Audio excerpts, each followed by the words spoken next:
Let's look at discipline. What is discipline? 3 factors of success: knowledge, discipline, or character and environment. Character includes discipline, integrity, all of that, hard work, and the rest of them. Being studious and all that. It carries 40%. I'm going to rewrite this thing and make it into 4 stages. So see how I do it. I break this into 2. The first is preaching. Preaching contributes only 2% to success. You can never produce a doctor with preaching. You can never produce a pharmacist with preaching.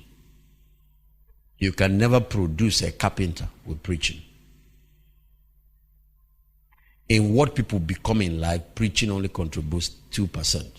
And this is what pastors do. When they finish this pulpit thing, they think they've done well. Think about it. Go to secondary school. Preach to the kids about the wonders of being a flight captain. Or take the wonders of being a medical doctor. And when you finish, all the kids in the class want to be doctors. And you leave them for the next 15 years. None of them will become a doctor. Preaching will create the motivation and the hunger, but it doesn't deliver the technology to become it. So to get 10% that knowledge gives, you have to take it beyond motivating people. You know, motivational speaking. You have to take it beyond preaching. You have to take it beyond that. There has to be teaching. There has to be training. There has to be reading. People must be put through to go and study. There has to be practicals. And then you deliver to the people the full weight of knowledge. Is somebody hearing what I'm saying? Now, you see why many people don't change. They go to church, hear that sermon on Sunday, and they expect that is it. You're joking. If you don't have something that you study when you get home, take that thing and study it back. And maybe go for trainings. If such ministries don't have training systems, and go for, and have discussion, you will see the man, he has stayed so many years, demons are still harassing him. Yet one message could have cured that if that message is restudied, is discussed, and he submitted to. You see, there is such a thing as a training system. That's why they gave us schools. So a person that does only pulpit speaking or does only, see, look at how many schools we're building under this one ministry. We could have just come preach on Sunday and leave you. There's no way. There's no way. God, these 2 days you're going to spend here might do for some of us more than 7 years of going to church. So we'll come to discipline. So if you have 2% preaching, other means of communicating knowledge completes the remaining 8% to now deliver 10% weight of knowledge. But still, in success factor, discipline, character carries more weight than what you know. If knowledge is all that people need, all your classmates will be successful wherever you find them. Sometimes the realities of life show, you see that guy that had 2-1, you meet him somewhere after some years. You wonder, why is he like this? Why is he still at this level struggling? But he was more intelligent than the other one in school. But out there, life is disciplining him. You know why? Because there's another component that must be added to knowledge to produce success. It's called what? Discipline. So there are 2 types of discipline. Broad spectrum, if you will. Or let me change the word. There are 2 types of pain.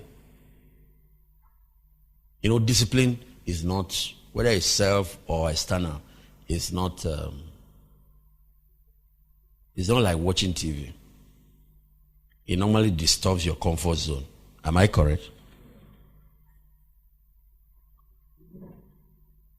There's a difference between somebody sleeping or relaxing and somebody working hard. Nothing good comes easy. Write it down. I know you know it. Write it down. It has not entered well. Nothing good comes easy. So in life, there are two kinds of pain. There is the pain of discipline, and there is the pain of regret.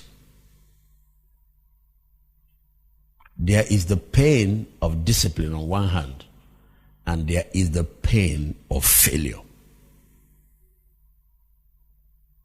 There is the pain of discipline on one hand.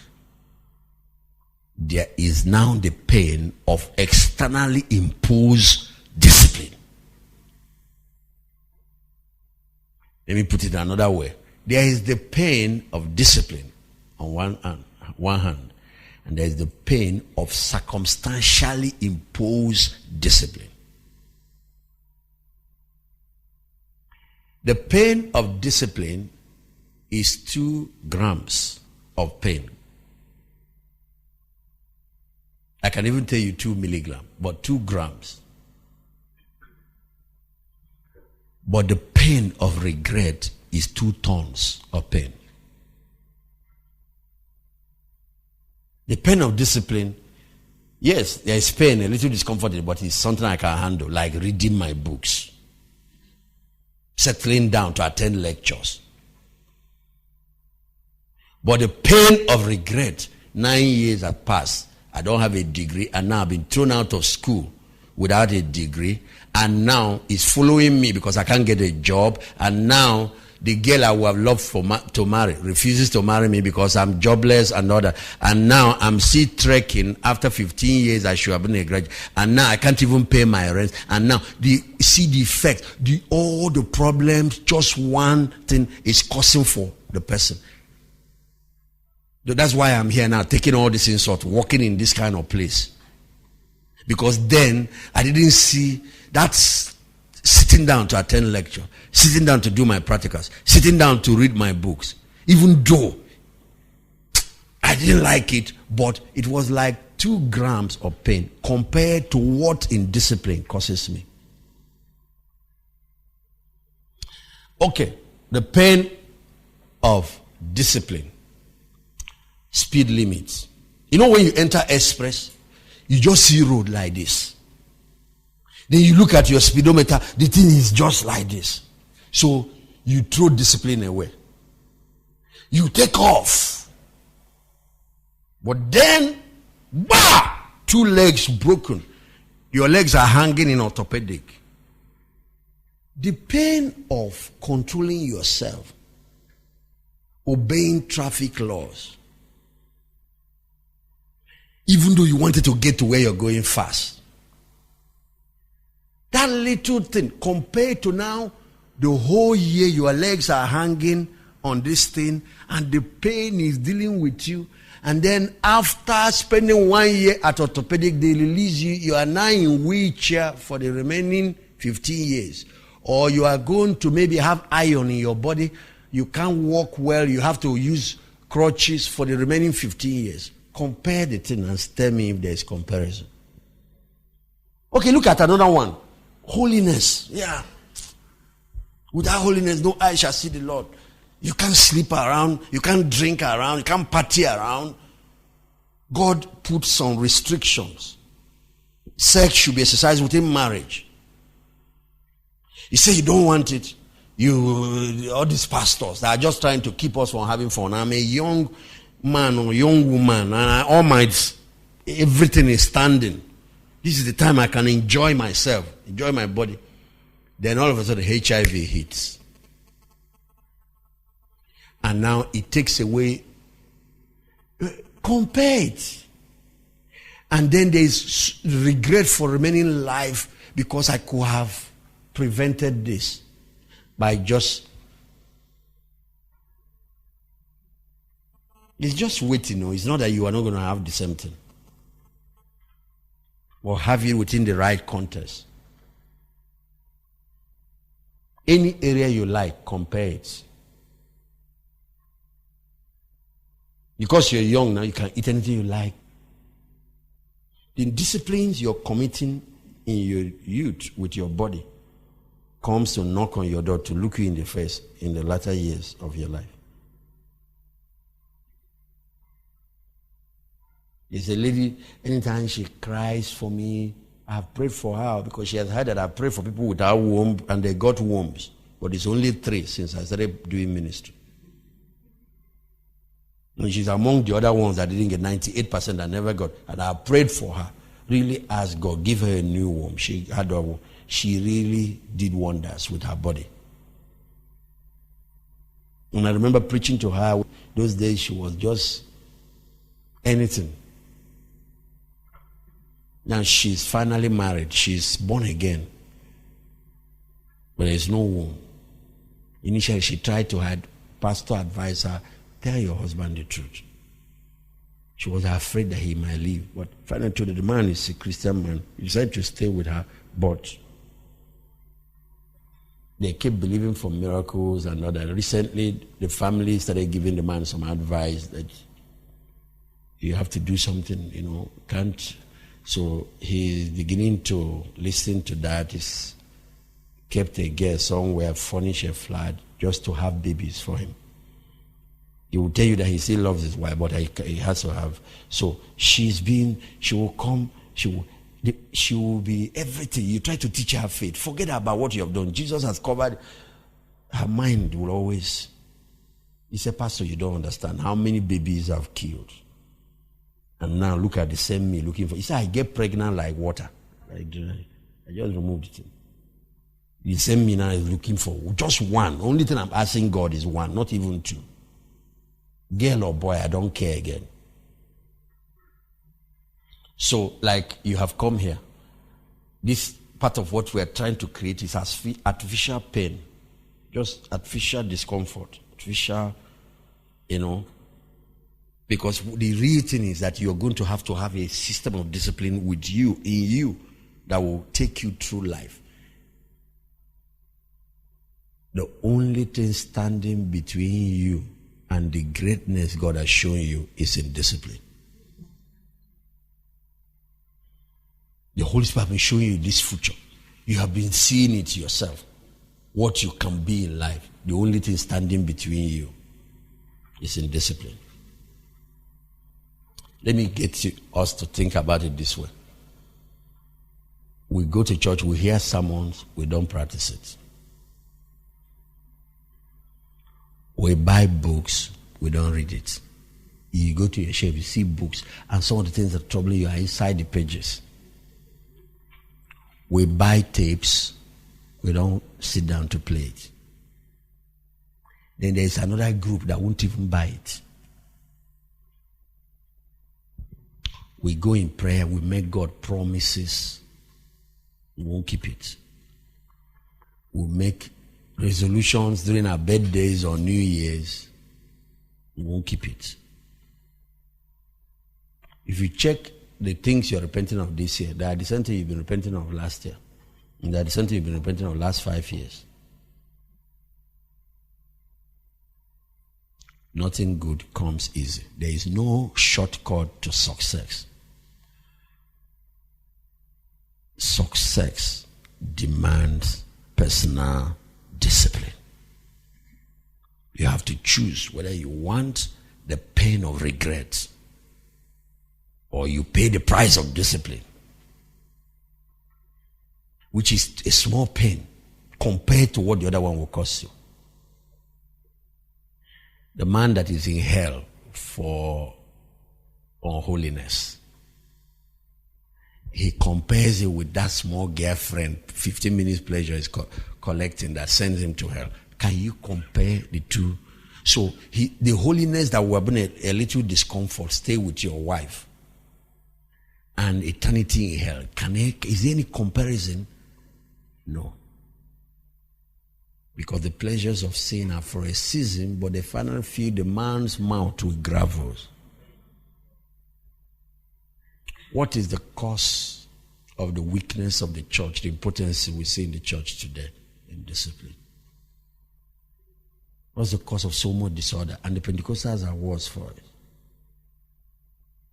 God comes to church at the time people are set appointment with him. You see people walking in 1 hour late, 2 hours late. But when I started dealing with national transformation, it wasn't long. I saw that I needed to go and study protocols. I remember, for example, President Jonathan, one time we invited us to Aso Rock, and everybody is seated before the president walks in. David Cameron was in Lagos. Is it not this week? Yes, this week. And so he came to speak in Lagos Business School. Came with Fashola, came with Sanusi. Everybody is seated. The moment he walks in, it's over. This is a human being like you. And God will come and be waiting for you to come. He says, and we wonder why heaven doesn't take us serious. God said, I'll honor them that what? Honor me. Why is it that at this age, some of us are still eating our tithe? In discipline. Why do we have so much immorality and unholiness today? In discipline. Why is it that there are so many people talking, nothing to show for it? The biggest enemy standing between you and your success is indiscipline. I want to put it this way. 80% of your constraints are within. Only about 20 are without. 80% of the things stopping you are inside. There are attitude problems, character problems, integrity problems, indiscipline. Only about 20% can be maybe other people. Somebody doesn't like you, or someone likes, or this one happened, or that one did. Only about 20% is circumstantial. But the mystery about environment again is that environment is stronger than the man. Like if you check here, it carries 50% weight. But yet it is the man that controls his environment. That's what the meaning of that statement. Go and have dominion over the earth. What God is saying is that I've created this environment, but I'm giving you power to control it. If you notice, a car is faster than human beings. A car is stronger than us. If you jam, it's the man that will die, not the car. But yet it's the man that drives that and controls it.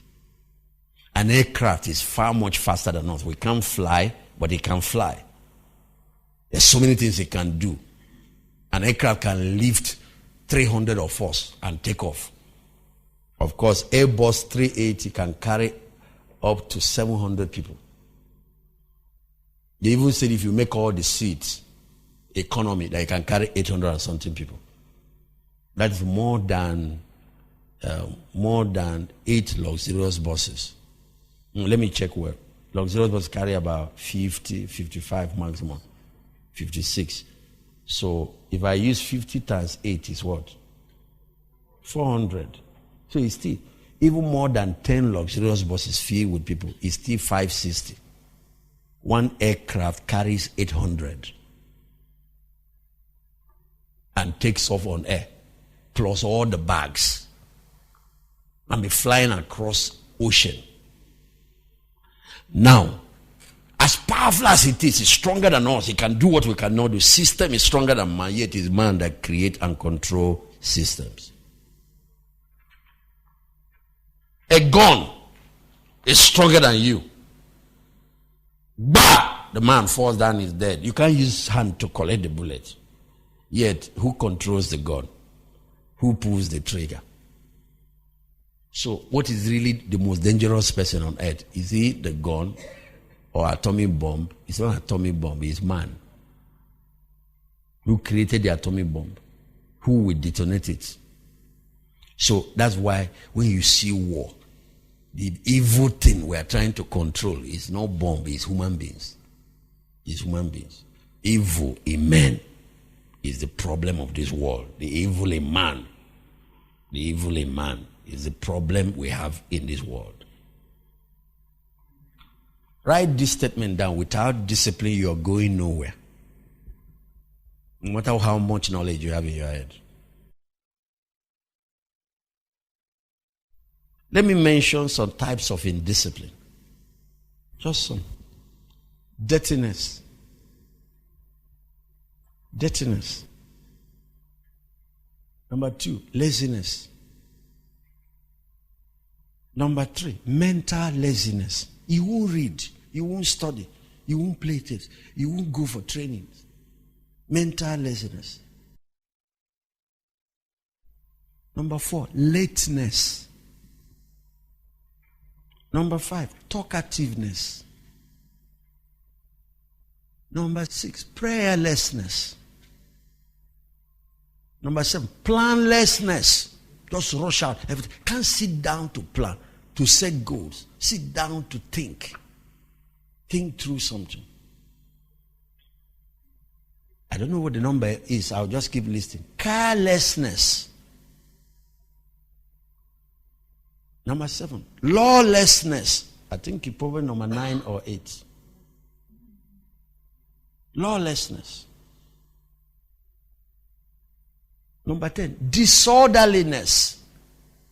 Right now, the environment for training has been created here. I see it. Yesterday, it was a battle just to produce this place of order that we're enjoying now.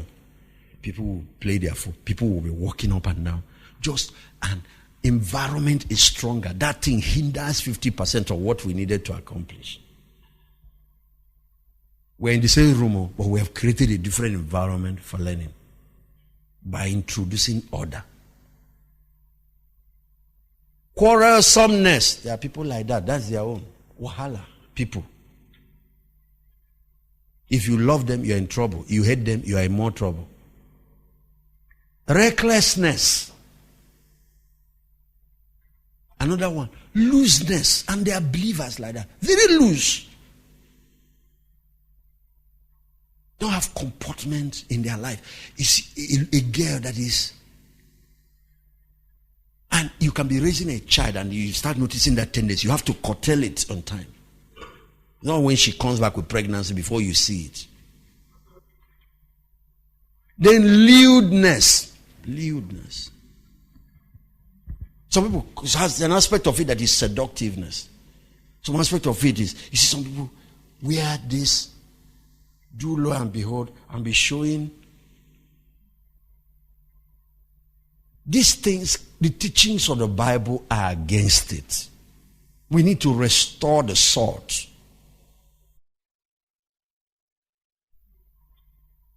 Let's talk about some other aspects of indiscipline. You know, I talked about talkativeness, but there is gossiping. Then there is backbiting. There is immorality. And then I'm going to say this one, and I want you to circle it. Procrastination.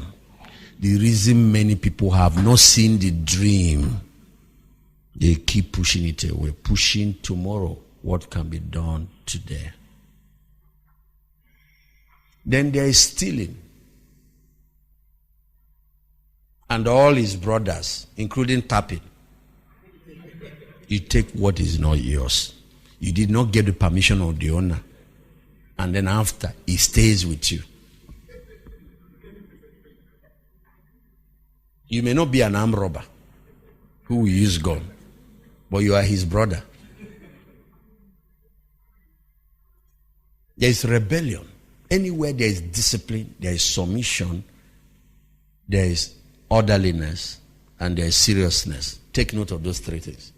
Anywhere there is discipline, the first thing you see is orderliness. Second thing is submissiveness. Third is seriousness. There is gravity. People can now take you serious. That's why Africa is the way. See the way we are. See the way we are. Anywhere there is discipline, you will not find lawlessness. You find orderliness. Let's mention some other aspect like fantasizing. It's part of mental indiscipline. Somebody should be using his mind to create his future, imagine, to dream, to visualize his goals, use his mind to meditate and plan out. He's using his own to fantasize on somebody's wife that you are sleeping, all kinds of crazy nonsense. Let's mention some areas of indiscipline. Lack of exercise, lack of integrity, lack of loyalty. You don't keep covenant. You don't stand there. When you are in a relationship, the person can't know whether you are there or not. Next thing, you have abandoned the person. You know, relationship is not a prison.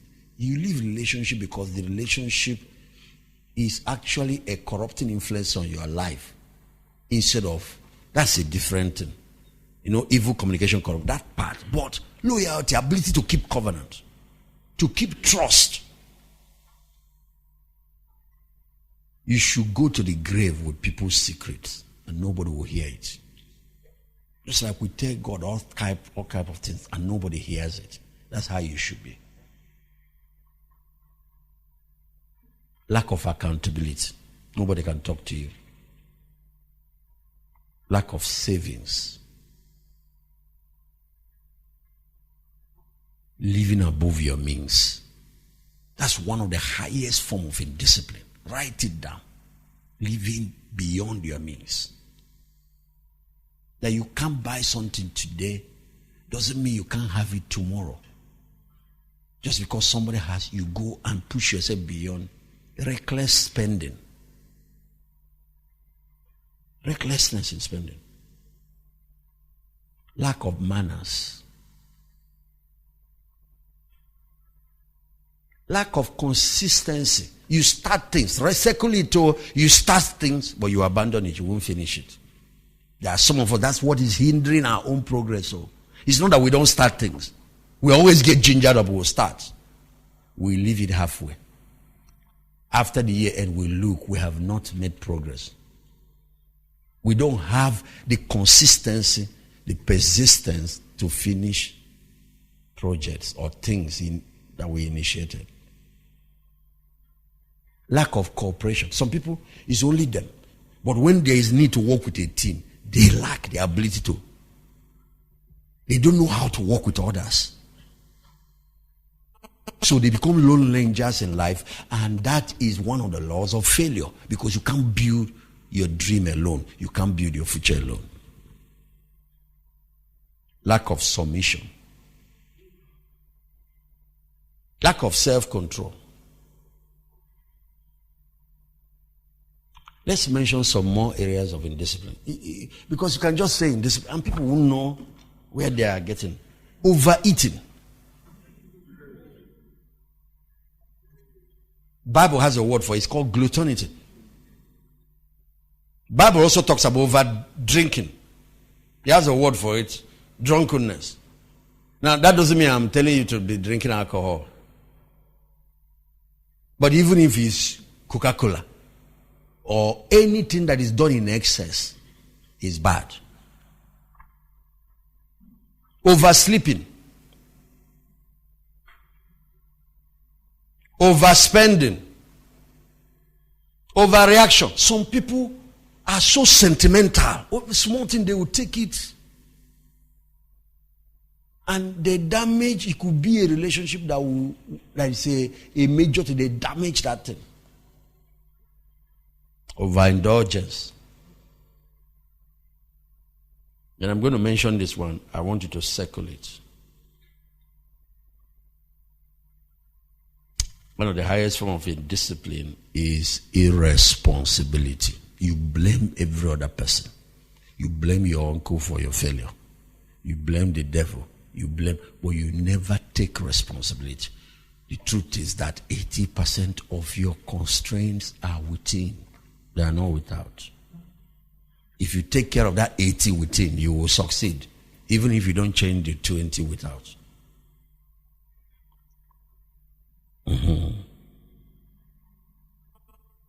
Self-discipline begins with the ability to manage time. I'm going to give you 12 laws of discipline now. Maybe in another session I'll show you how to build a system of discipline to support your character. So you don't just make resolves. You have a system that backs it up. Enables you. You become the person you have always wanted to be.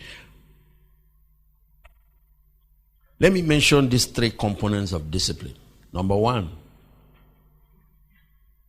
self-control. Number 2, self-abasement. Learn of me, I'm meek and lowly in the heart, and you will find rest for your soul. There are certain aspects of discipline that self-abasement takes care of. All this rebellion, all this, some other things, egocentrism. Just having the right estimation of yourself, not having overestimated version of you. It just takes care of it. Humility, meekness. Meekness means you make yourself teachable, moldable, correctable. People can speak to you. It takes care of a lot of things. When you have this bleeding emotion, any little thing you react, because nobody can talk to you. You have this over-bloated ego. You will be a highly disciplined person. Self-abasement. So you see, discipline is not just about self-control. Meekness is power under restraint. Power under control. The third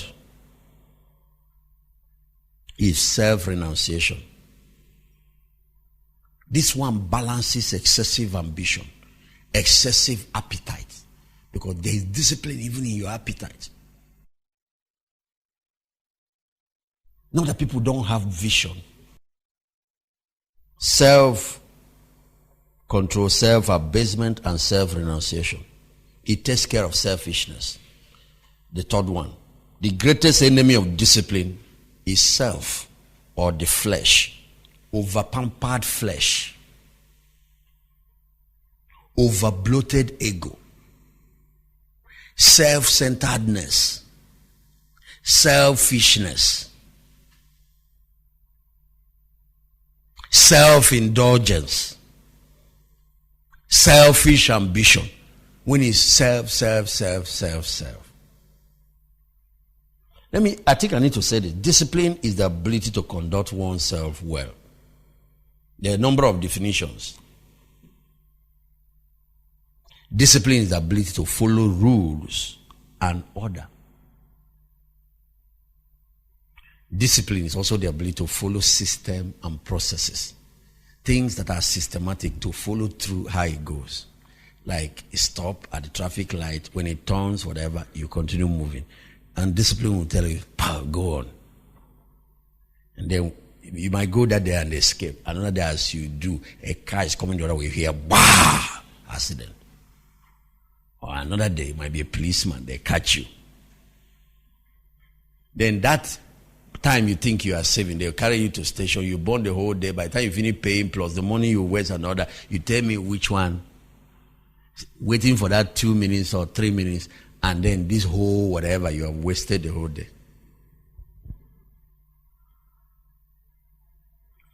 Discipline, self-discipline is the ability to regulate oneself. The ability to control your thoughts, words, and action.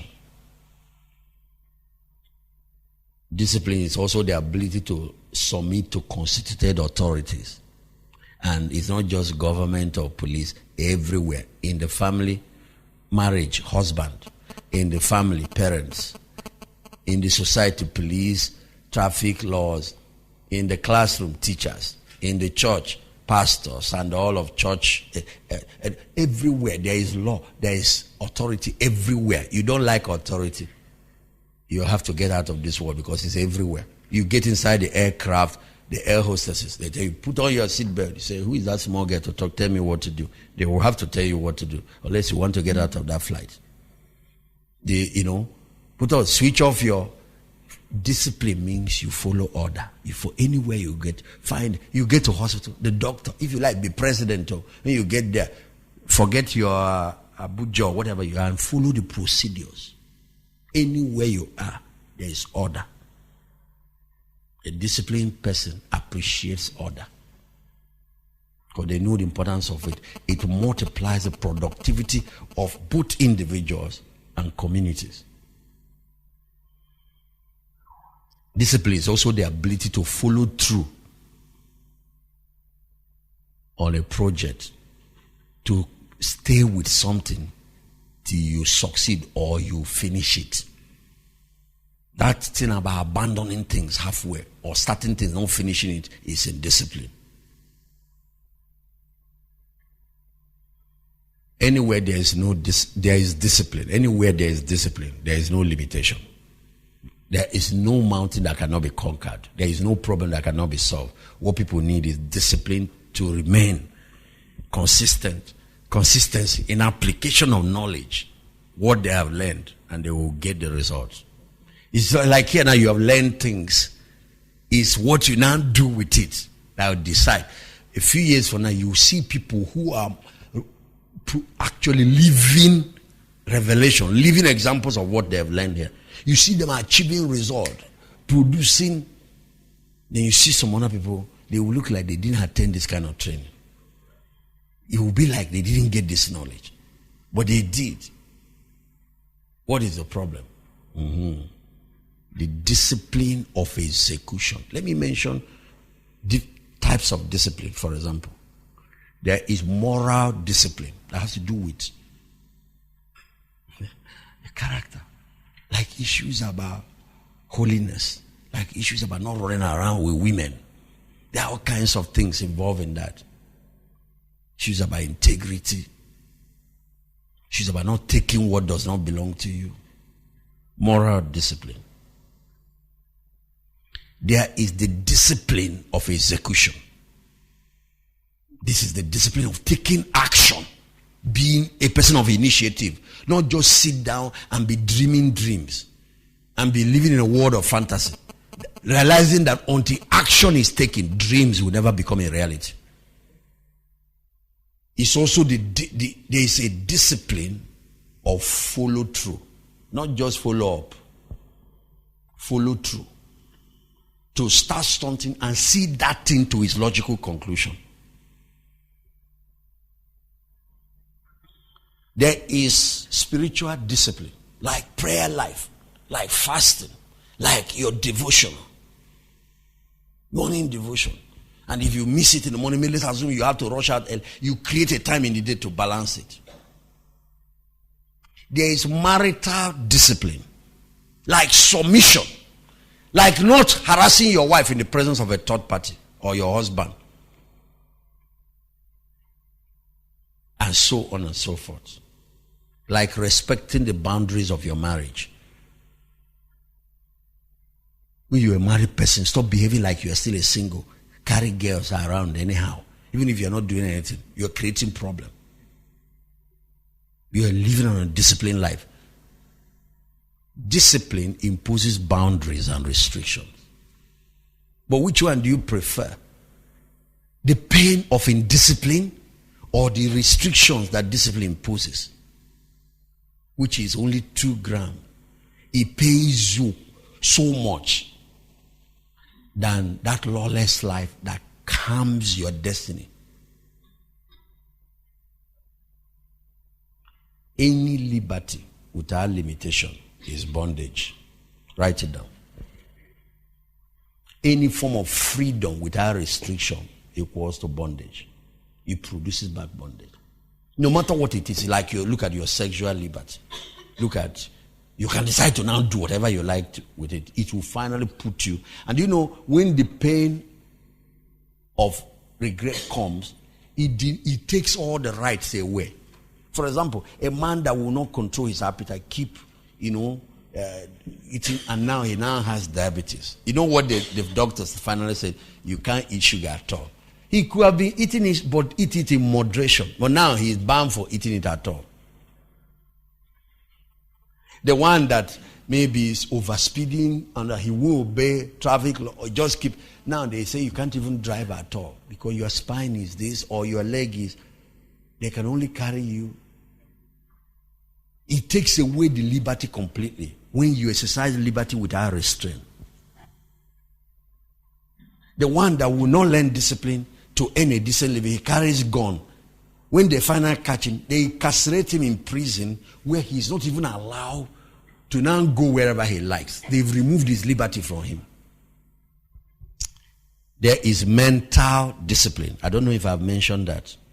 Mental discipline. Studying, planning, meditation, thinking through things. Part of mental discipline. Whenever you are fatigued or stressed, don't make a very critical decision. Tell the person, give me till the next day. Go on after you have slept and your mind has calmed down. Because that's when you make decisions that you regret later. Mental discipline. Don't have time to be feeding nonsense into your brain, pornography and all kinds of things. Because garbage in will bring out what?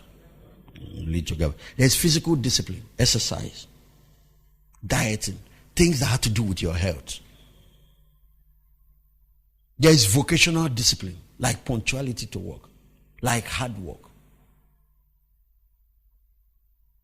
like excellence in the workplace. You do your job well. It produces promotion. Part of vocational discipline is continuous improvement, going for trainings. There is financial discipline, like tithing. But beyond tithing, what about savings? Minimum of at least 10% of what you earn should be saved. And if you are practicing just 10%, it shows you are not yet, you are still a beginner in financial discipline. Financial discipline, living below your means. When you can't afford something, cut your appetite. Trust God till the time He makes the provision. When you go and start buying things, borrowing. You see some people, they will borrow clothes to go for wedding. Who are you trying to impress? To attend a function. Frugality. These are the things that make the Jews wealthy. There is emotional discipline. Controlling your anger. Stop nagging. Then you are nagging your husband or nagging your wife. One thing that happened how many years ago, you asked every time. People will not rest for you.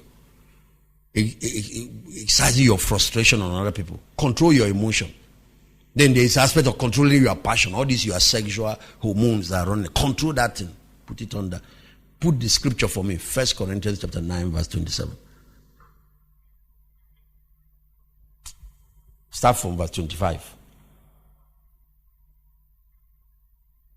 1 Corinthians chapter 9. Every man that striveth for mastery is temperate in all things. That word temperate means disciplined.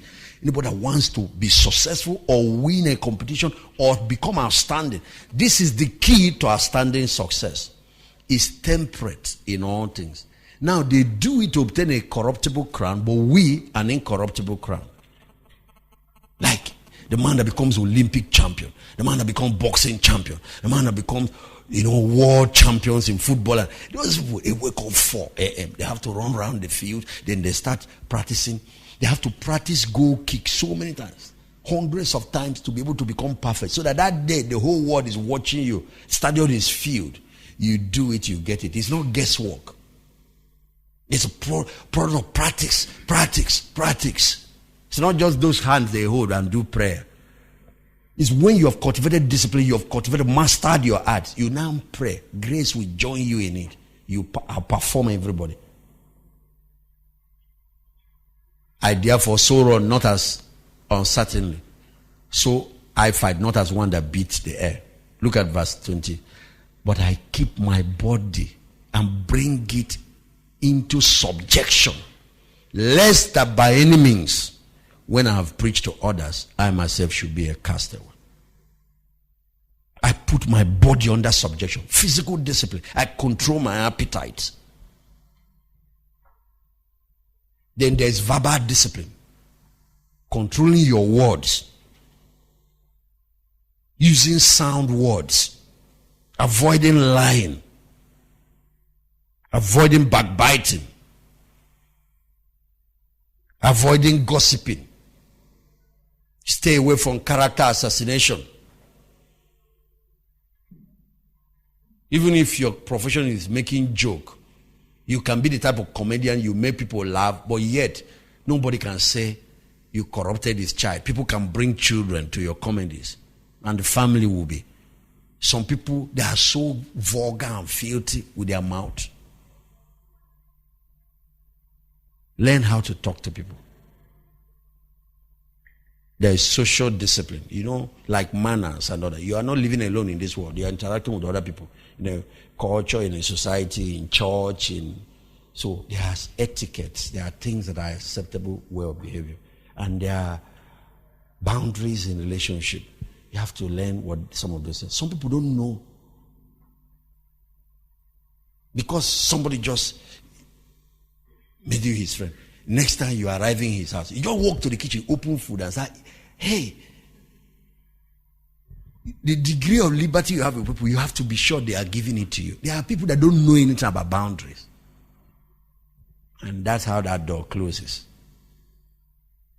Another person might do it because that's the level of whatever he has with that person. It doesn't mean he should do it. Even relationship grows. There are things like trust, for example. You don't violate such things. There are recreational discipline. Be careful, especially with things like internet. Use the internet, but block off nonsense. TV, movies. Find what is healthy for you.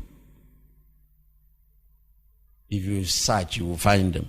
They are still there. Even though people say, we don't have good movies anymore. Then there is also the issue about disciplining your time. Discipline in the area of time. Look, when I study examples in this phone, Jesus who wake up very early in the morning, up to 3 hours before other people wake up, like Mark chapter 1 verse 35, to go and have his devotion. And he will live where he slept, because the flesh want to sleep off if you lie around the bed. If you know that it doesn't work for you, find. And some will get up, kneel beside the bed and put their head on the bed and sleep off there again. You have to, this flesh. So I look at someone like Paul. Paul was a man of, and that one is something else. But this guy, I always think about him, Webster. You have the Webster dictionary. This guy, it took him 36 years to write that book. Some of us have abandoned it halfway. Discipline. But that work he has produced, the man has come and gone. His children, till this word is destroyed, that dictionary will keep selling. It took Moses 40 days, which is 5 days, sitting in the presence of God to get Genesis, Exodus, Leviticus, Numbers, and Deuteronomy. Those 5 books, those 5 books. You hope you know the Bible is that book that have sold more than another book in this world. If Moses wanted to make money, and maybe he patented the first 5 books. I don't know whether trillion is enough to measure the wealth, because a book that has been selling since 4,000 years until today is still selling more than any other book in the world. But it took consistency and discipline of 5.5 weeks to produce. John Adams. No, not John Adams. Adam Clark. John Adams was also very critical in framing the Declaration of Independence and the American Constitution. It took weeks of work. But a constitution that gave America 300 years of stable democracy. Now, Adam Clark, wrote 3 volumes of the Bible. It took him 40 years. In those days, you have to write the whole Bible with hand. Now, no printing press. To finish one Bible with just one copy. And then kings and powerful people, they are the only ones who can afford it, started ordering. It took 40 years. Translate it in this. There are things God has put in your hand that has been abandoned. But you still claim things in church, claim it in the spirit. All good things do not come easy. Honorable, Yeah, there is one thing very interesting you said yesterday. And it's very amazing that a lot of us, talk about forming political parties and all this. And then you made us to understand that we should learn from those who are masters. Take, for example, PDP. I was in opposition for a very long time, very, very long time. And I think this course, this school, this university that we are today has taught me a very great lesson. Indeed, I think it is interesting to know that today we can do so many things with that party. We can do so many things with that party. And it is also very necessary for us to know that what you said about doing everything, God created everything and made it available for us. It is so interesting that we think God will come down from heaven to do everything for us. But we came to understand, or I understand that God has made it very, very easy. I take example of somebody like Konjo Iweala. It is her hard work. It is her hard work that has brought him up to this country several times. Even when a group of people gathered together to protest for her coming back, the present government still wanted him because of hard work, because of discipline, because of character. And there is no way you can put him at the background. So we discovered that most of our failures, indeed, is as a result of hard work. Hard work. We don't work hard. We are very lazy. We value our rest more than the work we should do. We are not disciplined. We are not disciplined in every aspect of life.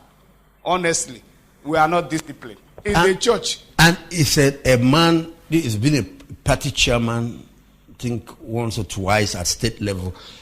If he tells you just the amount of work required to run an election, if you see the amount of nocturnal meetings, and not just to run an election, even when you have won.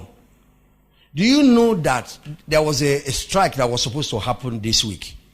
It took night meeting because the man was in Lagos having meetings with the British Prime Minister that came. It took last minute interventions, the National Assembly and some other, but night meetings. A lot of, if you see what it is, for those of us who love sleep too much, but you still carry a vision that one day God is going to use you to govern a state and other. You don't know what. Ask him what is involved.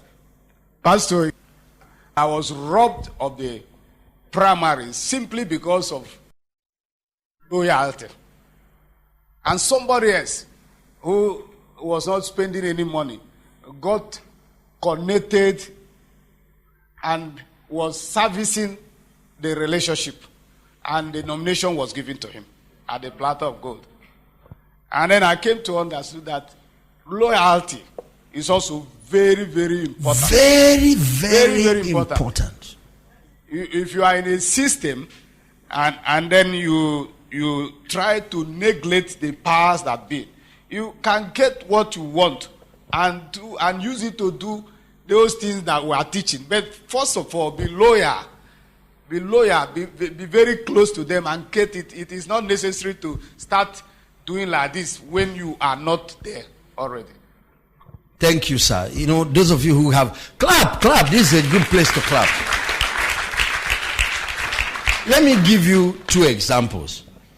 Jesus was sent here to overhaul Judaism. He saw a lot of problems in that system. But he first went and understudied it for 30 years, joined them, and was doing the whole thing in the temple. And they trained him till they made him a rabbi and gave him that small cap.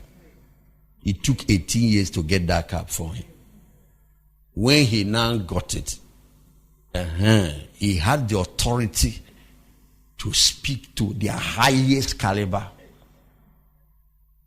Let me give you another example. Moses was going to fight a whole government of Egypt and bring 3 million people that were slaves in it. You know what he did? He joined it first. God arranged his birth that they took him inside the palace. He grew in the power corridor. Befriended his best friend, was the one that finally became the Pharaoh. Ramesses was his childhood friend. They were playing together. Are you seeing like the power of relationship you are talking about? God did not try for Moses to attempt anything when Ramesses' father, because they will cut off his head. He waited till his friend is now the Pharaoh in charge. He now told him, return back, because those that seek your life are dead. The other Pharaoh. Your young friend is the one that is now the new president. Return back and tell him, thus said the Lord, let my people go. You see why Ramesses will get angry sometimes, but he never made an attempt to kill Moses. Sometimes he will tell Moses, get out of my sight. Moses will go. When plague starts, he will call him. He say, beg your God. Now, even the power to negotiate, to be able to come, access Aso Rock anyhow, God needed, because is there anybody that you can say, go and tell Jonathan, where will you enter that place from? You trek, you get to Aso Rock, you say, he says, soldiers, the Lord has sent me to the president. You know what they will do to you? There's a group of students, UNN students, that felt just in the last few years of Zeke that they have a message for him that he should repent. And they got up after praying. They went to his own ear, and he was there and went to the gate. And the security man said, who are you? Who are you looking for?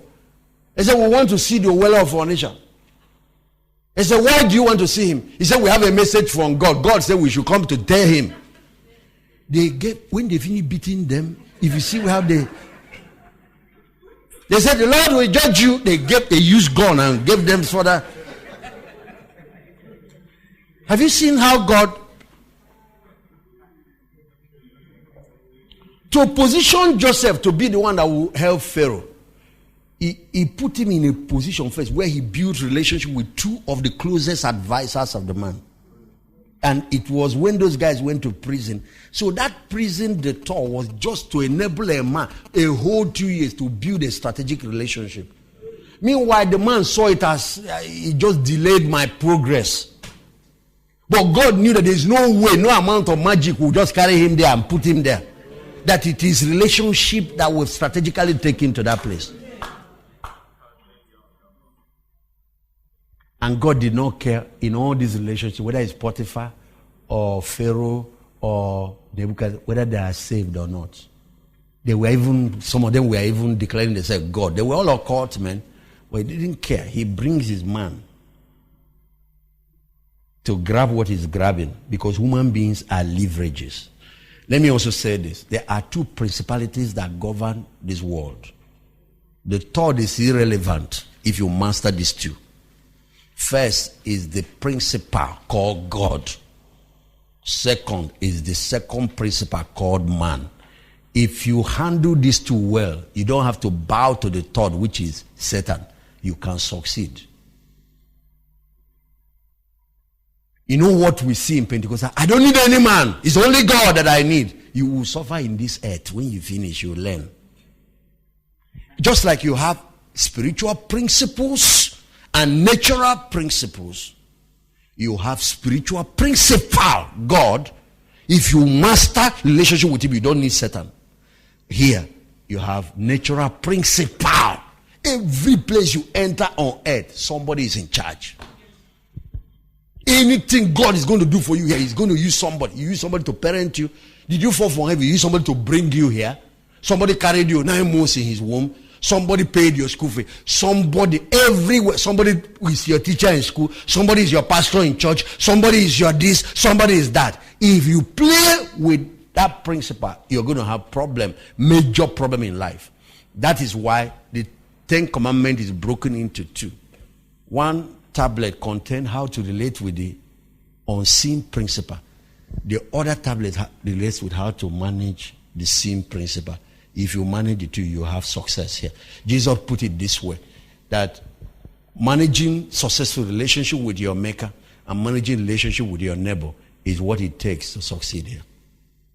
So, somebody saying, I don't need anybody. Thank you. Let the banker say it now. Let the whole customers depart, and then I will see how the bank fares. Who will pay the bill? It's the customer that pays all those salaries. Or it's not your boss that pays your salary. It's not your boss that pays your salary. It's the customers, the depositors, and all that actually sustain that institution.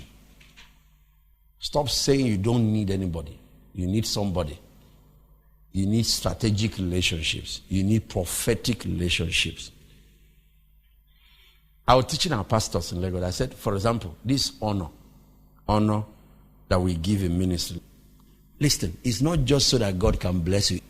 Because the truth is that in any institution you enter, target the favor of the most powerful in it if you have sense. This is why when you hear Adelaja, if I walk in there now, they clear everybody to see me. I'm the only person except that if I come to Ukraine, hey, give me personal car, give me personal driver. I said to him one day, why are you doing it? He said, I come to that your country, Nigeria, I preach and preach. They don't know simply how to appreciate. In the time when he was going through the crisis, they were trying to arrest him. I made sure that. So I come to Ukraine, they give me car, they give me driver. He said, you even follow me to the university chapters to go and make. He said, send all the men, I will show them all my secrets. And that's what he's doing. You think it's just because God is blessing? No. Because giving to is the key to favor with people, to have power with people. Is that not what happens even in political setting? That 7 million he was using to run an election, just 500,000, 1 million out of it could have given him leverage with strategic people. Whatever it could be, the gift or whatever, it could be, could be birthday, it could be relationships are nurtured. And there is exchange in nurturing it. Because whether you like it or not, there are many of these decisions that they sit around in table, they decide who is going. Now, I know we are building a system in Nigeria until we get to that place where it's perfected. After all, how did Joseph become prime minister? Was it by vote? Was it not one man that put him there? What's his name? Pharaoh. How did Daniel become prime minister in Babylon? Was it by vote? Was it not one man that put him there? What's his name? Nebuchadnezzar. So, what is your business? You see, that's why we talk principle. Principle of relationship. Principle of networking. Principle of strategic alliances. Those things are very critical. Jonathan, yes, go ahead. Even Jonathan, okay, it's true. Because Obasanjo made him vice president and he became president. And even till now, he supported him till he captured this last one.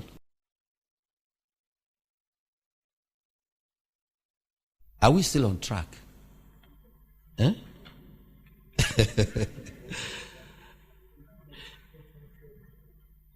Anyway, I listed areas of discipline. Let me just list in case: discipline in your words, discipline in time, discipline in finances, discipline in your appetite, your taste, discipline in emotions, discipline in thoughts, discipline in behavior, discipline in your thoughts, discipline in your studying, discipline in prayer, discipline in your vocation, in your work, discipline in relationships, discipline in recreation,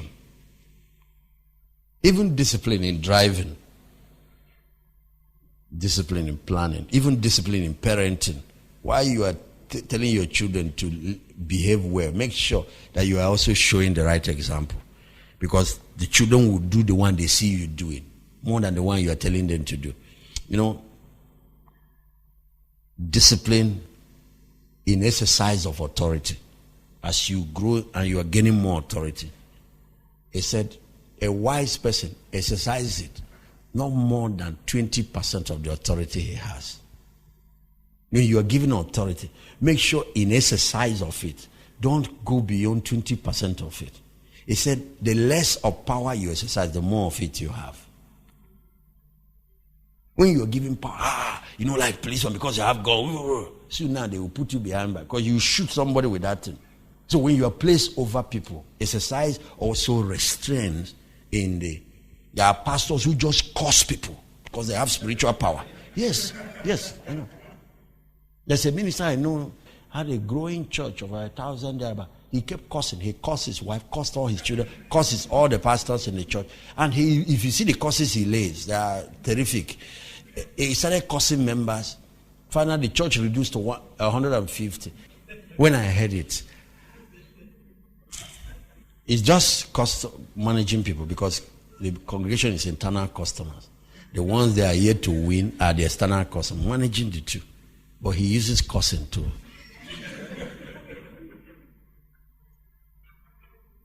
Bible says we have to bless and not curse. Discipline of retreat. One of the things we're expecting for you now, every month now, a minimum of 2 days, you pull it out. Stay away from phone, TV, internet. Go on personal retreat. If you do what I'm telling you, if you see where you will become, take the books, take the tapes, take notes of the things you want. Each time you go, have a specific thing. For example, there are different types of fasting. Apart from dry fast, partial fast, and normal fast, those three that people normally talk about. There are different types of. There is wisdom fast, where I know that this is where I'm lacking. So you take books on wisdom, materials, tapes, and all. You go for this whole period. It's only this I'm working on, and you are praying and you are listening. Not just you go. It's not all this retreat that is only prayer. You have to take materials to study, but you clear all kinds of distraction. Don't go with your wife. Don't go with children. Put them under 2 days. You will not die. Practice this on a monthly basis. Find 2 days. A giant will emerge out of you. If you see the things you'll be developing, some of these books you've been trying to write that you have not finished for eternity, if you see some of the things you are trying to work on, the kind of things that will be happening to you, these are my secrets.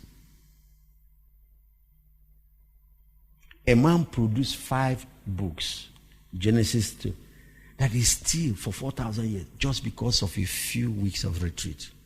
What if you create that kind of discipline in your life? What will happen to you?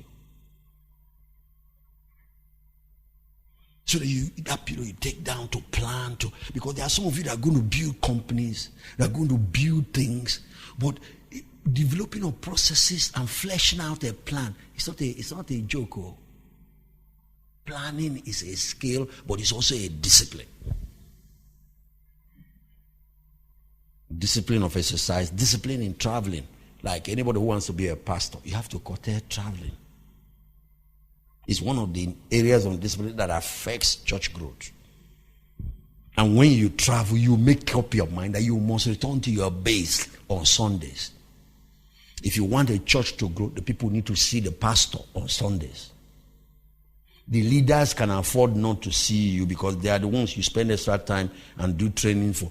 But the normal congregation that come, it's no amount of telling them, don't mind, God is God that you're coming to see. They want to see the man of God.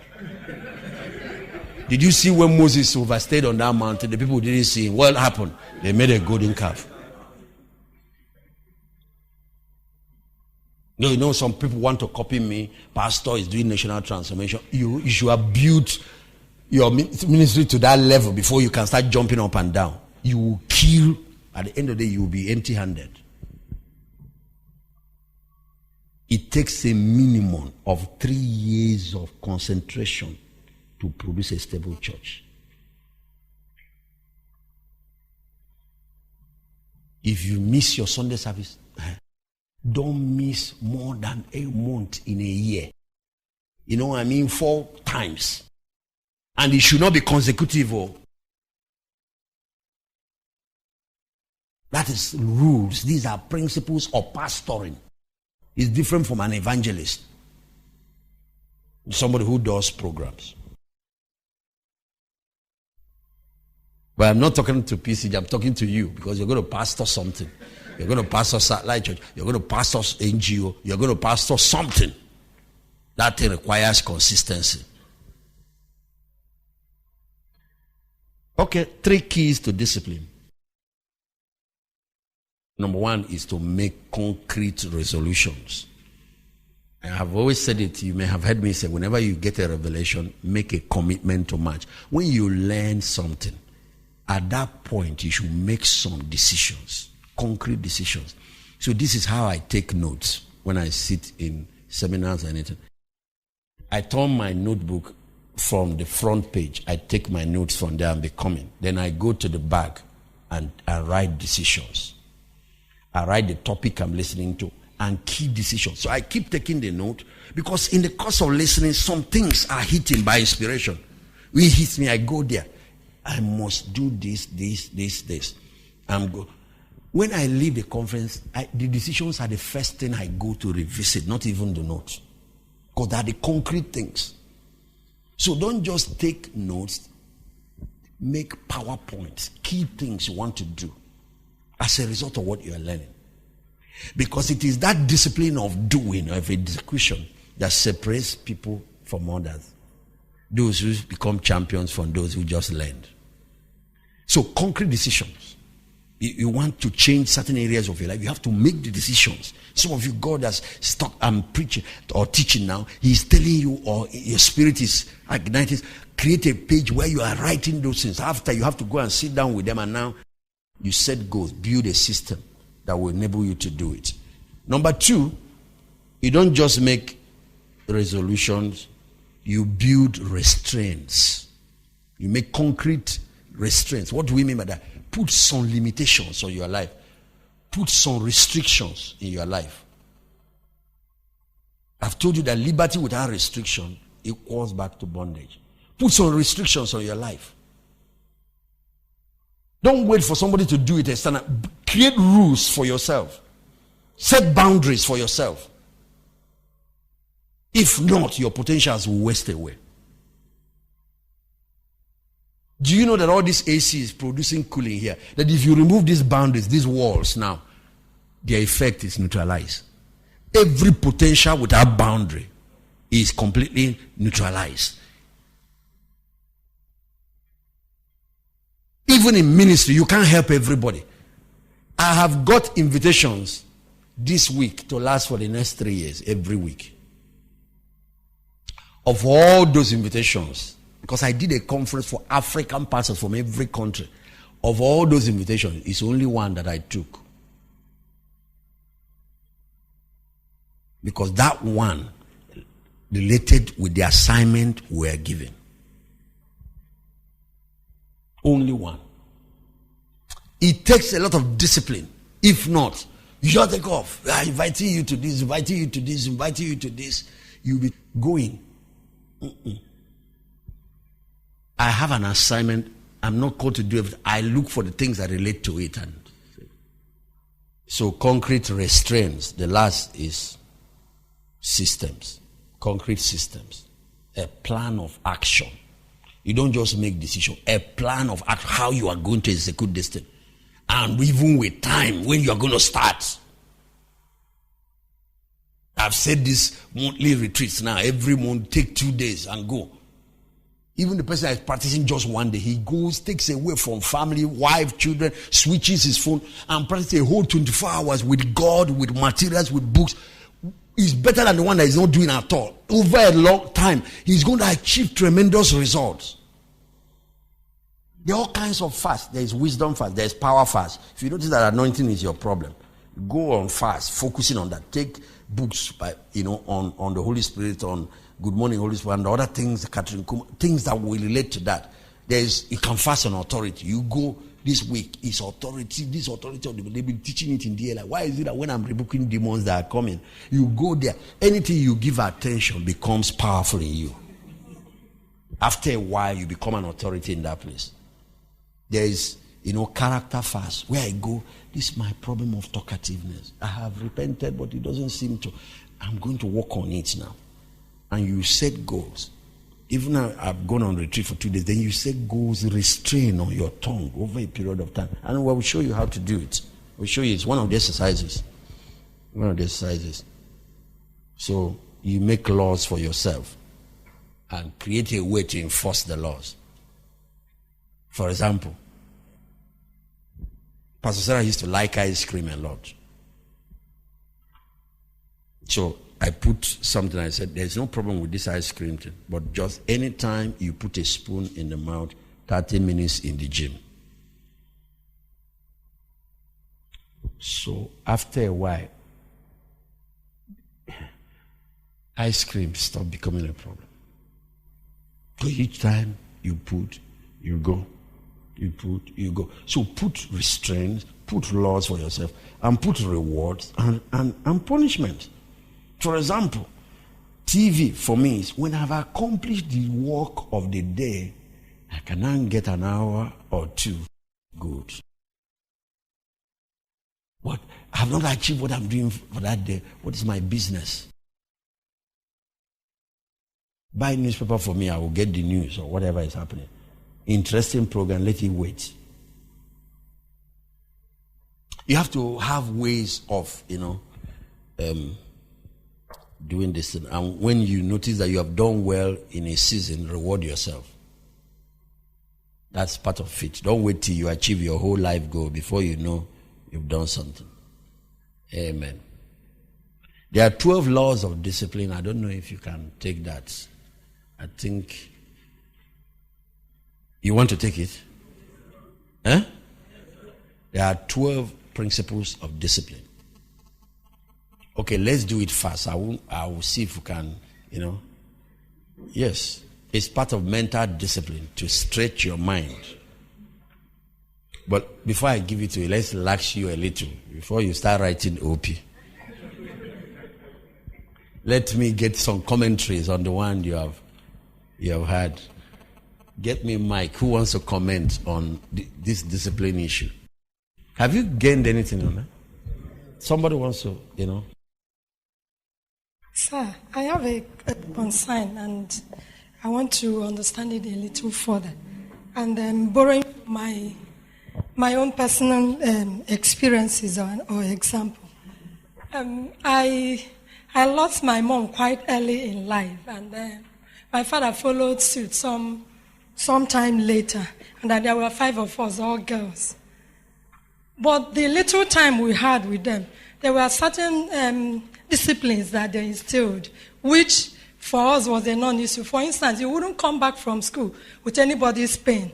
You'll be sent back to the school to go and return it wherever you came from. So we were able to just stay together and grow. But now I've been working with a lot of young people for the past 2 years now, trying to provide mentorship based on my personal experiences. But it doesn't seem to be working out as well as I expect. I'm wondering whether it's a function of the society we live in now. Because, for instance, I teach them about self-reliance. A lot of them want handouts. I taught them about no more handouts. You can actually do things to help yourself, but they don't want. They want the easy way out. Whatever handout you can give, whatever you can. So I just want you to explain if sometimes a function of the time we live in has something to do with even the discipline we are talking about. Look at the most powerful thing in any training is what? Environment. So the trainer that wants to be effective with people must have to build a system that helps him control this. This is what is neutralizing the quality of education, the prevailing culture. Let me show you the environment of the last days where you are doing ministry, where you are running education, where you are running your mentorship program. You want to know? 1 Timothy chapter 3, verse 1. This is the prevailing atmosphere on earth right now. So your ministry is being nurtured in an environment that is antagonistic to values. It's more acceptable to sleep around, to look for easy way out, not to pay price for something, than some of these things you are teaching. So the way to do it, if you watch some of the things I've done with you here, is that you must show the people the end.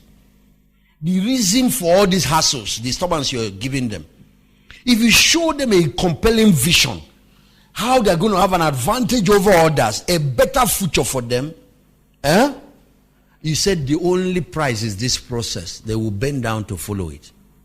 That's one of the ways that God the Father was able to get Jesus to pay all that price he paid. He showed him the glory that will follow. And that's what he's enjoying today. He's King of Kings, he's Lord of Lords. The whole world is coming, believing in his name. He showed it to him. He said, but it will cost you dying. It will cost you all this. It will cost you being in form of a servant.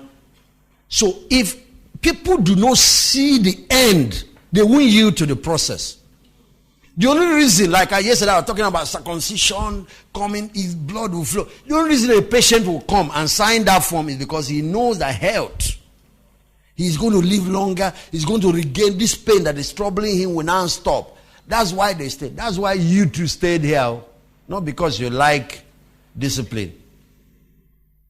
But you have weighed how this thing will help you.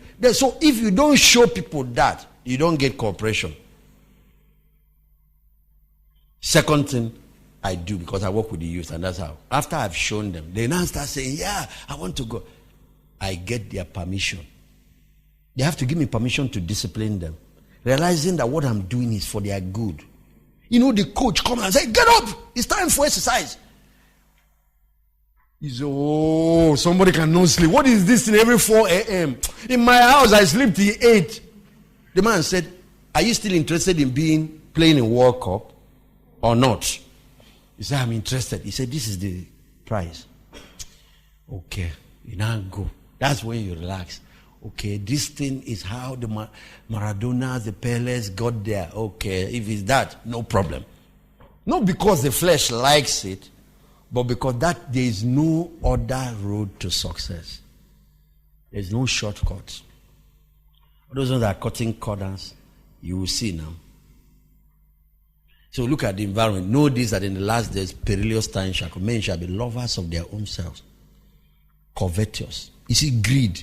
Boasters, proud, blasphemous, disobedient to parents. So this disobedient to authority is the atmosphere now. Unthankful.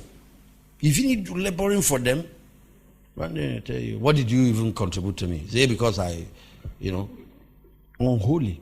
So immorality, all those things, is the atmosphere. Jesus said it's a perverse and adulterous generation. They didn't see anything wrong with doing whatever. Verse 3. Without natural affection. If you tell a guy, I love you, you think he's a human being. He doesn't have any, just want to sleep with her. Trust breakers, they don't keep covenant. Promise you the next time they do. And false accusers, incontinent, fears. Despisers of those that are good. They say, you're a virgin. They start mocking you. When they finish, you feel stupid for doing what is right. Say integrity. Look at money before you. You are saying integrity. Be here and die. Environment is stronger than character. That's why God has taught those who are kingdom people, you have to, we will talk about system. You have to build whatever that sustain your, and part of it is create your own association, your own social network. Find people of like passion and build. You reinforce each other's conviction. If you don't, the way Daniel survived in Babylon is that Meshach, Shadrach, he made those ones his friends. So even though they were only 4, they will reinforce and they were able to survive the whole society of corruption. When Joseph got to Egypt and found that he was alone, you know what he did? The Bible said he taught Pharaoh's senators wisdom and bound his princes with chain. What he did is that he started a training school, a leadership school to breed people that have his own kind of. And with that, he built a company. If not, you can't reform a society like that. One man cannot do it. Opposition will come against you from everywhere. So he built a crop of men in Egypt and they helped him. But later, the Jews also came and joined him there. And so he got other helping hands. Don't go alone. No. You don't have, environment will fight you because there are people in that system that will resist what you're trying to do. false accusers, incontinent, fears, despisers of the traitors, you see, heady, high-minded, lovers of pleasure. They like sleep, to watch TV, to sleep around, to have sex, to drink, to smoke, more than lovers of God. And he continues. Having a form of godliness. They like gospel song. They like going to church. But they deny the power of it. From such turn away. And I've noticed that the power they deny especially is the transforming power of the gospel. They don't mind the motivational side and all that, but to have a life change that matches. You people are blessed in Dominion City. You are really blessed. I'm telling you the truth. I don't know if you have, because I speak to pastors, I travel. If you see what is going on,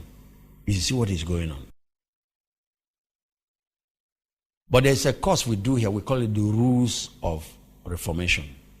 The 7 Rules of Reformation. One of them states that if you want to stand out in any generation, find the values that have been dropped. Make it a pivotal point of your ministry or whatever institution you are doing. It will stand you out. You become like a Daniel or a Joseph. You become a light. And whenever the powers that be are looking for solutions, they will come and spot you. That's one of the things about the Ogbueli. Her skill that she has developed, excellence in, plus her character. That's why. It's not because they like her. So whenever the king start looking for someone that would, he go Daniel. He's not a Christian, but he knows that this one has the thing. In any generation, find the values that they've dropped. Every new thing is something old that the society forgot. Yes, that's one of the laws of Reformation. That's why we stand out. The people, our movement, the Adelagites and all, we stand out all over the world because we are not preaching the current trend. We are going against the trend. And so, because this is what the whole body of Christ has lost. Every new thing, there is nothing new. Every new thing is something old that people have forgotten. What reformers do is that they go and bring it back and stand with it. They become moral compass in their generation. Are you hearing what I'm saying? So if you are the type that like following the multitude, like to do what is common, then get ready. You cannot be a generational leader. You can't be a transformer. You can't be a reformer. The Bible does not change. The principles are the same from generation to generation. We're not talking about you going to manufacture something on your own. No. Go back to the book and see what it is. Holiness is still holiness. Whether the generation likes to mess around or not. Pull it out and stand. You become part of the moral compass for your generation. That's when you become sought after. Because do you know the amazing thing? Even armed robbers, even thieves, don't want anybody to steal from them. They appreciate integrity. Do you know that even womanizers don't want anybody to touch their wife or their daughters? So you see, you become relevant both to bad people and good people. That's why a Nebuchadnezzar can be looking for a Daniel. That's why a Pharaoh can be, even though he doesn't want to serve the God of Israel. He's in the court, he's doing, but he's looking for the man because he knows he has integrity. Like in government, trust is rated higher than skill. You might be a better person that can rule this state, but when the other governor is leaving or the president, he's looking for somebody that will be loyal.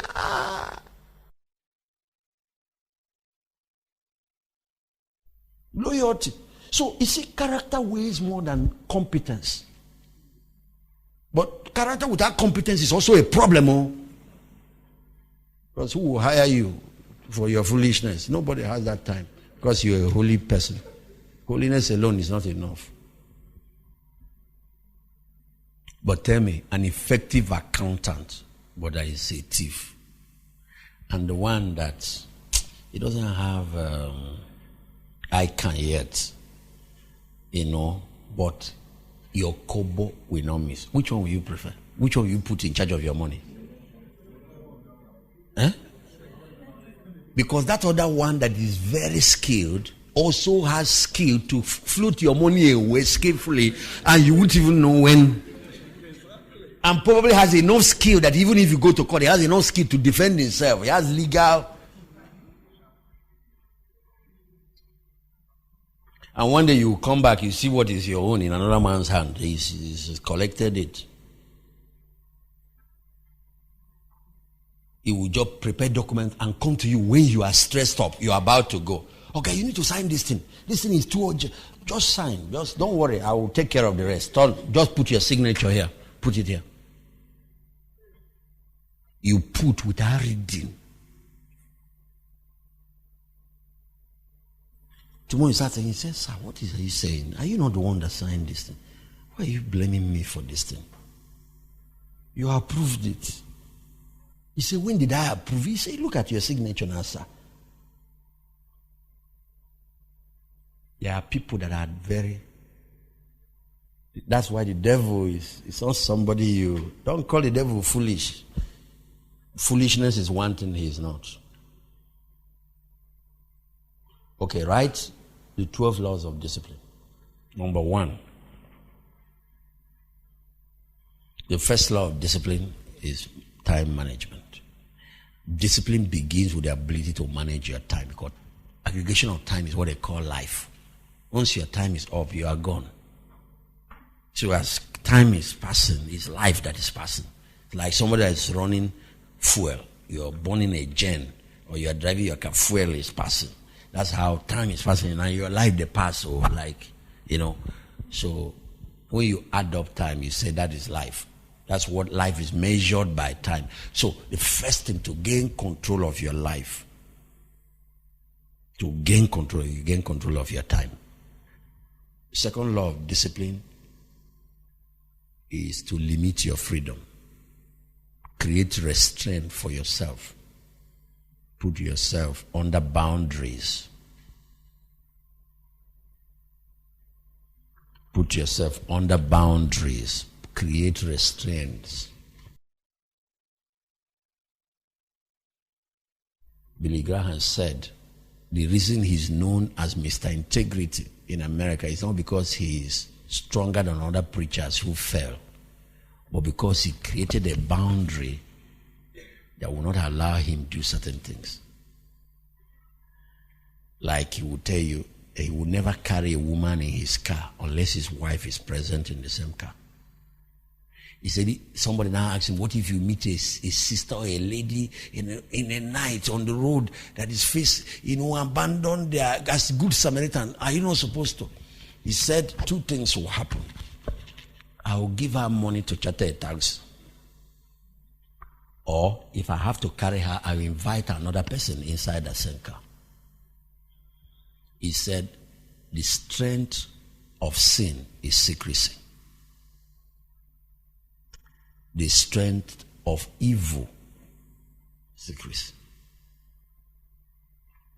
You see all this, I fell, a little child, 3 years old, walk into that room, all the demon of fornication leaves you.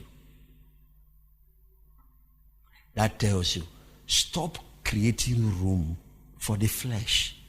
You create environment that nurture weaknesses, you're going to be weak. Create environment that nurture your potentials, that nurture your faith, that nurture your character. Because environment is a very powerful thing. There's a pastor that came there, he was doing counseling in hotel. And he's ministering to pregnant women, people looking for food. I told our leaders, I said, mark that man, he's going to tumble so much. Very soon he won't be in ministry. And that's exactly what happened. Because even if you're strong on Monday, Tuesday, there might be a day of weakness. And you have created environment that will nurture it. You don't do things like that. Number 3, make yourself accountable. Make yourself accountable to somebody. Build a system of accountability around yourself. For example, now you say, okay, I'm going to be doing retreat 2 days every month. It's not enough to make that decision. When you get to tell your wife, these are some of the decisions I made, I want you to help me enforce it. Hold me accountable. The fourth law of discipline has to do with spending. Live within your means. Stop trying to impress people. And stop. Curtail your appetite. Curtail your excesses. Live within your means. Some of the shoes we bought are there. We are not even wearing it. Some of the clothes you have, whatever. And the amazing thing, once you buy that thing, after a while, it starts fading. You want... No. Don't let these advertisers run your life. Every now they bring out a new one. It makes you feel that the one you have is useless. I don't know if you have noticed something about me. I have things, and I'm giving things, but if you watch me, I can wear one thing, they just wash it, make it clean, and I'm just fine. I'm giving wristwatches. That's why I'm always giving away things. But once I find one I like, I just wear it. I don't care. You know what I found out? It is not whether it is a designer's label or whatever that makes it, gives it value. It is who is wearing it. When you have cultivated value in yourself, when you wear something, people, carry yourself with dignity. You know, I went to South Africa, they took me to Mandela's place and all that. I saw, they put crazy things, dollars. This one, $300. This one, and I was asking, even bedroom slippers. They said Mandela was using it in Robben Island when he was in prison. They brought it, they put it in dollars, and people are buying it. What are they buying that for? You buy ordinary bedroom slippers. I went to touch one, it's the same Dunlop. But somebody will pay 50,000 value for it. Why? It is Mandela that wore it. You see, the man is a simple man. Learn the secret of living. It's not in this thing. No, it's not. The fifth law of discipline. Introduce rules and regulations for yourself. Whether, even if it's for your children, for yourself, even for your marriages, you should have boundaries. And in a church, the same thing. No, we're listing types of discipline. There is child discipline, there is church discipline, there is civil discipline, like in a society. Traffic lights, respect the police, all that.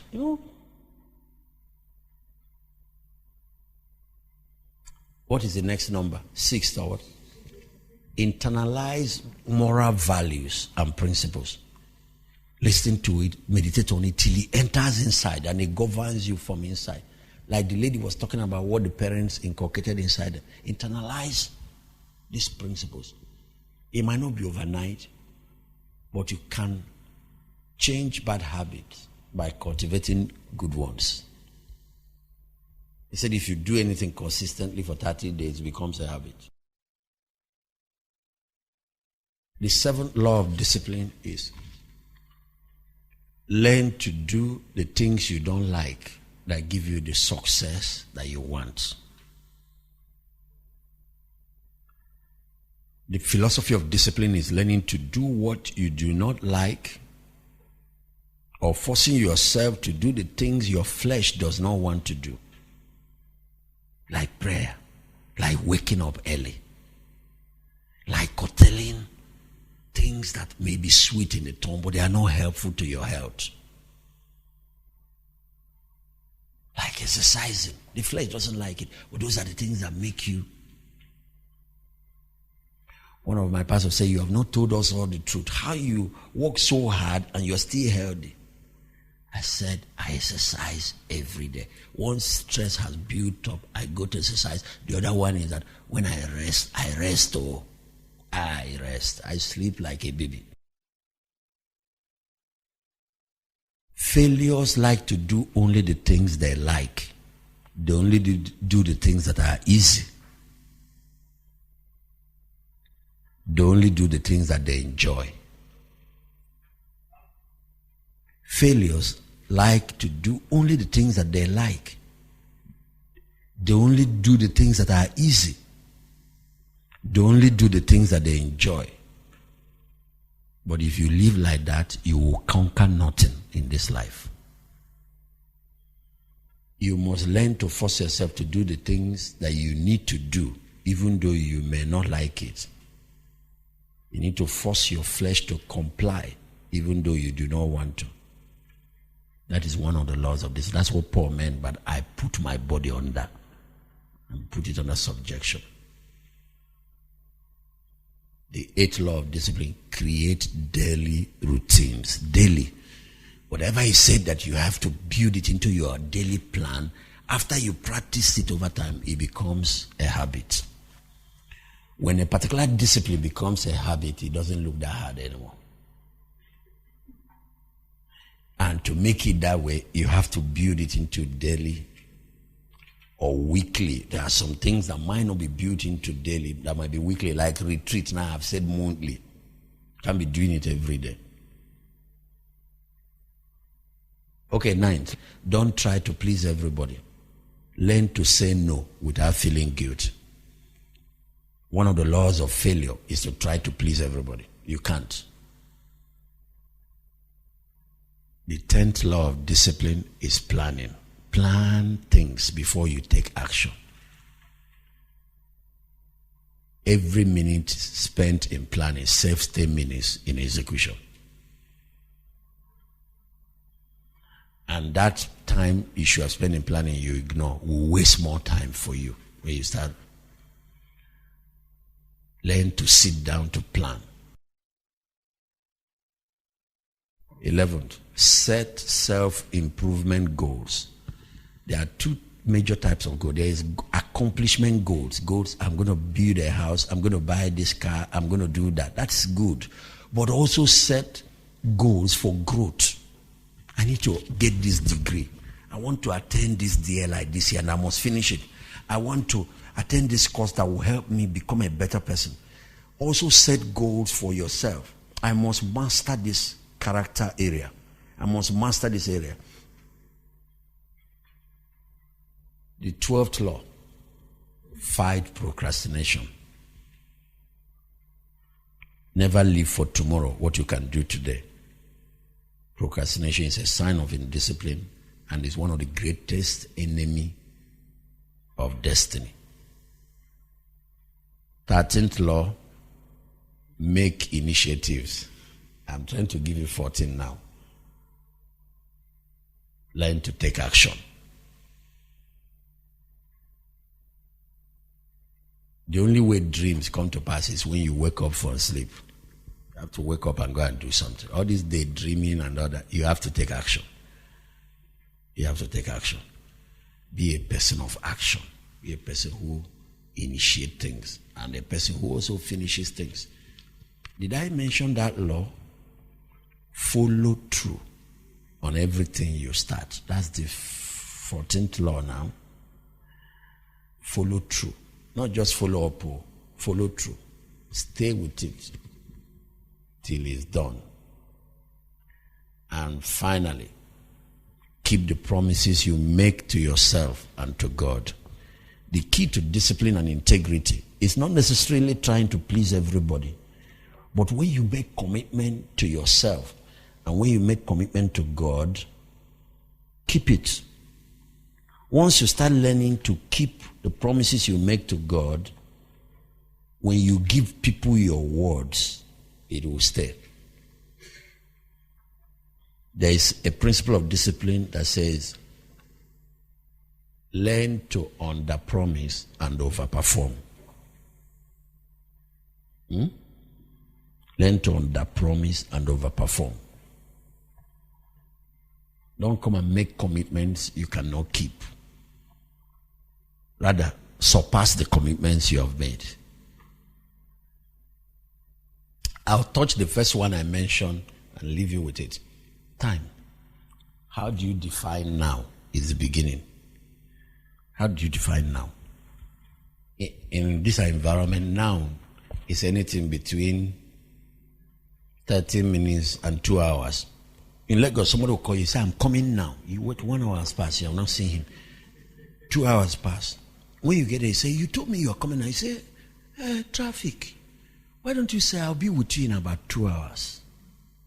And if you're on the road, you notice that the traffic, you might not get there. You send a message and say, I don't think I will be able to be there in 2 hours. I might get there 30 minutes late. That's integrity. But here, time don't mean anything. When I started going to UK, I was amazed because I learned that the British people discovered just 2 things and they conquered the world with it. One is time, the control of time. The other is management, government. Then after they added education. Till now, these are things. Now, you start in a train station. They'll tell you, so 15, maybe 2:15, this train will arrive. When it's 2:12, 2:13, I say, let me see today. What you see, the time will be counting down, the clocks, they have it everywhere. In Britain, clocks is part of, they put clock as part of decoration, put it in city. Because time is one of their discoveries. That time was created before man. Time was created before everything. In my own understanding, I thought time was created on the 4th day when God made the sun and the moon. They said no.